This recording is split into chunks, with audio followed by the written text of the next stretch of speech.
Is there a challenge with, and I imagine this is with many different disorders, is there a challenge in communicating exactly what you're hearing when people come in and report that they have tinnitus? Like, so I have tinnitus, and Mhm. for the most part, it doesn't bother me. But Mhm. if it's really quiet late at Mhm. night, laying there, and I can really pick Right. up on the different frequencies that are going there.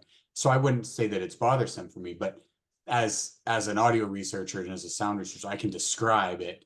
Is there a problem with people being able to describe exactly what they're experiencing, and how does that factor into research where you're doing something like an EEG and Mm. maybe tinnitus is not what they're experiencing? Mhm. It's very difficult. We do know the field is very aware that the approaches we use to measure tinnitus do not correlate or correspond to how bothersome it is, how loud it is, or how severe it is.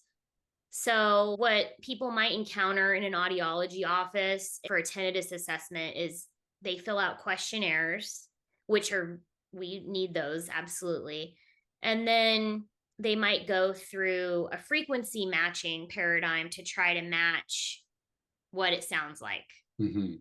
And the problem with that is people who have tinnitus don't always have a tonal tinnitus, or it might be, broadband. It might include many frequencies. It can change, it can fluctuate. And so one day it might be at 6 kilohertz, or sorry, 6,000 kilohertz. And the other day it might be at 10,000. And so there's a lot of issues with reliability and validity with that. And a paper came out, I think, in JAMA or something similar in 2014, saying that it was not recommended to do this type of assessment clinically. Now, in research, it is recommended because we have to have some psychoacoustic measure of what people are hearing. But again, it is not ideal, and many researchers are trying to develop an objective measure using EEG because that's going to be really quick clinical translation. It can be very quiet. fMRI is very loud Mm. and expensive, and EEG is more cost effective in that sense. But it's very difficult. It's also something that we have found very frustrating in our clinic at UT Speech and Hearing Center. Is a significant part of our patient population is Spanish speaking. And we have had native student clinician speakers and clinical faculty try to help during tinnitus assessment to give instructions, try to really quantify or qualify what they're hearing. And it's just lost in translation. It's Hmm. very, very difficult.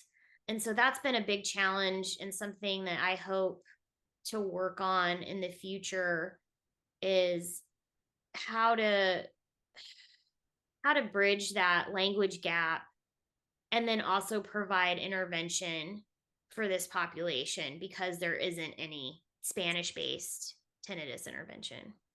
Interesting. Hmm. I can imagine even amongst English speaking colleagues, Mm. I've noticed this, that once you start talking audio terms, Hmm. everyone's like, oh, you're speaking a different Right. language. I don't know what you're Yeah. talking about.